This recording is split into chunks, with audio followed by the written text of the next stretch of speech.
You're listening to the Options Insider Radio Network. For more quality options programs, visit www.theoptionsinsider.com or search for Options Insider Radio Network in your podcast provider of choice. Listeners can also access all of our programming through our mobile app, available in iTunes and on Google Play.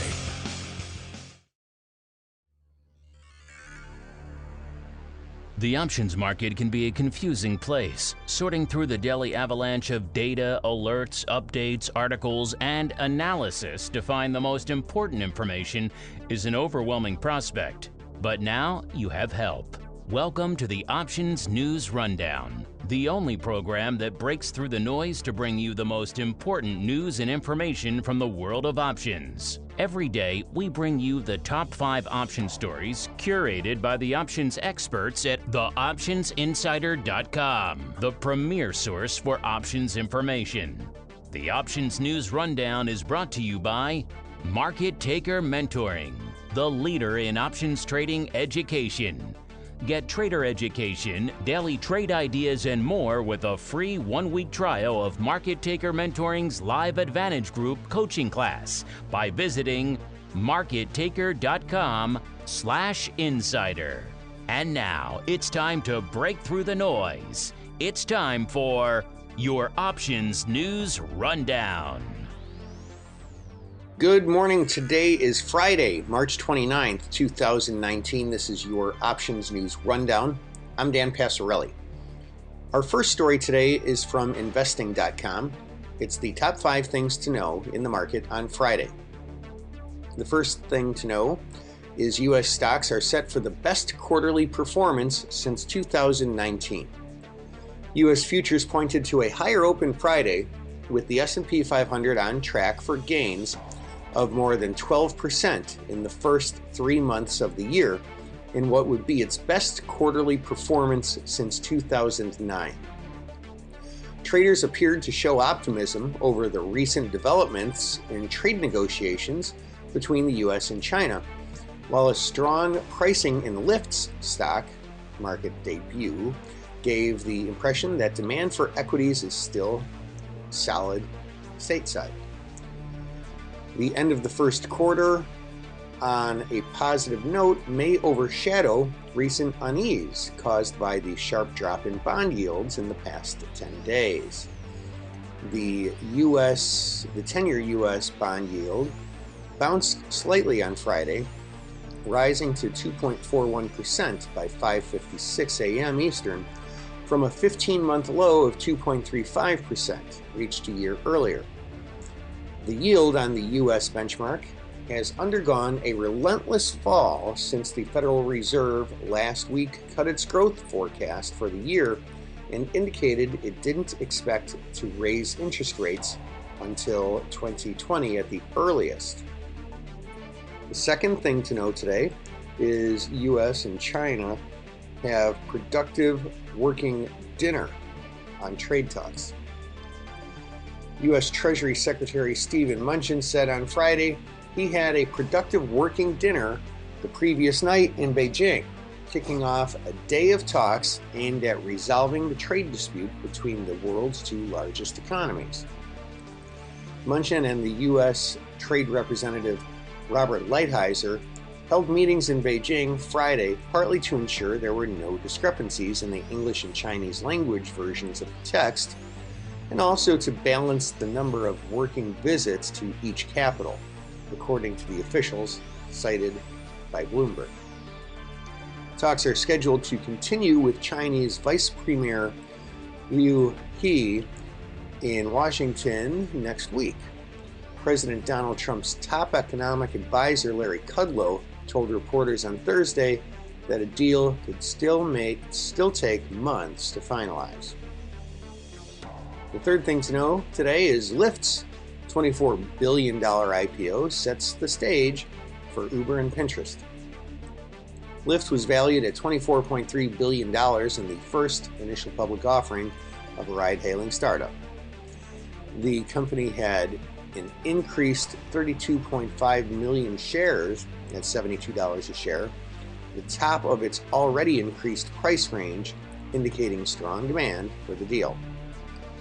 high demand for what will be the biggest U.S. IPO since Snap in 2017 should bode well for Uber and Pinterest, which are also planning to go public in 2019, but like Lyft, have yet to turn a profit. For what it's worth, Snap is down 60% from its IPO price. The fourth thing to note today is new home sales are expected to bounce amid a deluge of U.S. economic data. The parade of housing numbers continues on Friday with the latest new home sales out at 10 a.m. Eastern. On average, economists predict that new home sales bounce back in February to rise 1.3% to an annual rate of 620,000, according to forecasts compiled by Investing.com. Before the bell, the Bureau of Economic Analysis will report personal income and spending numbers at 8:30 a.m. Eastern. That's out. The report also comes with the Federal Reserve's favorite inflation gauge, albeit from back in January. Personal income for February is forecast to have risen 0.3%, while personal spending will be reported for January and was expected to post a 0.3% rise as well. The inflation gauge, the core personal consumption expenditures price index, which excludes food and energy, is expected to have risen 0.2% in January, with the annual rate remaining at 1.9%. The consumer will also be in focus as the University of Michigan issues its final measure of March consumer sentiment at 10 a.m. Eastern. The Chicago Purchasing Managers Index, PMI, which gives investors insight into manufacturing in the Midwest, will come out at 9:45 a.m. Eastern. And the fifth thing to note today is the pound is under pressure ahead of the third try on a Brexit vote. The pound moved lower against the dollar and euro on Friday, ahead of yet another UK vote on Britain's departure from the European Union. The UK House of Commons is set to vote once more on Prime Minister Theresa May's twice-defeated withdrawal agreement later on Friday, but the initiative seems doomed to failure, lacking the support of the Northern Irish Party that May's Conservatives rely on, and of hardline Conservative Brexiteers themselves. The most likely outcome for the bill failing is that May will ask the EU for a longer extension to the Brexit deadline of April 12th, accepting that this will mean taking part in EU parliamentary elections in May. It is not clear that there is the necessary unanimous support among EU governments for an extension, so a hard Brexit on April 12th remains the default scenario. Our second story today is from CNBC.com. Huawei tops $100 billion in revenue for the first time despite political headwinds. Huawei's revenue grew 19.5% in 2018, surpassing $100 billion for the first time, despite continuing political headwinds from around the world. Sales came in at 721.2 billion yuan, that's $107.13 billion last year. Net profit reached 59.3 billion yuan, higher by 25.1% compared to a year ago. The revenue growth was faster than seen in 2017, but the net profit rise was slightly higher. And our final story today is from Investing.com. Oil is set for the biggest quarterly rise since 2009 amid OPEC cuts and U.S. sanctions. Oil prices rose on Friday amid the ongoing OPEC-led supply cuts and U.S. sanctions against Iran and Venezuela, putting crude markets on track for their biggest quarterly rise since 2009. U.S. West Texas Intermediate futures were at $59.34 per barrel this morning. That's up 36 cents or 0.6% from their last settlement.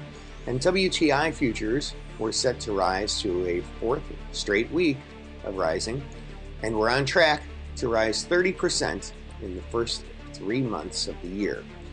Brent Crude oil futures were up 24 cents or 0.4% at $68.06 per barrel. Brent futures were set to rise more than 1.5% for the week and by more than 25% for the first quarter. And that, ladies and gentlemen, is news you can use for today, Friday, March 29th, 2019, your options news rundown. And before we part, I'd like to inform everyone that tomorrow morning, Saturday, at 10 a.m. Central Time, which is 11 a.m. Eastern Time, you can attend a complimentary Market Taker Mentoring webinar. That webinar is going to be called 3 Ways to Make April Your Best Trading Month of 2019. It's a really important one. I'm going to cover 3 different ways that you can really make April a great trading month. You can register for that at markettaker.com/3. That's market, like stock market, taker, like you take something off the table, 2 T's in a row, markettaker.com/3. We'll see you tomorrow on the webinar. Trade smart. Have a great weekend. The Options News Rundown is brought to you by Market Taker Mentoring, the leader in options trading education. Get trader education, daily trade ideas, and more with a free 1-week trial of Market Taker Mentoring's Live Advantage Group coaching class by visiting markettaker.com/insider.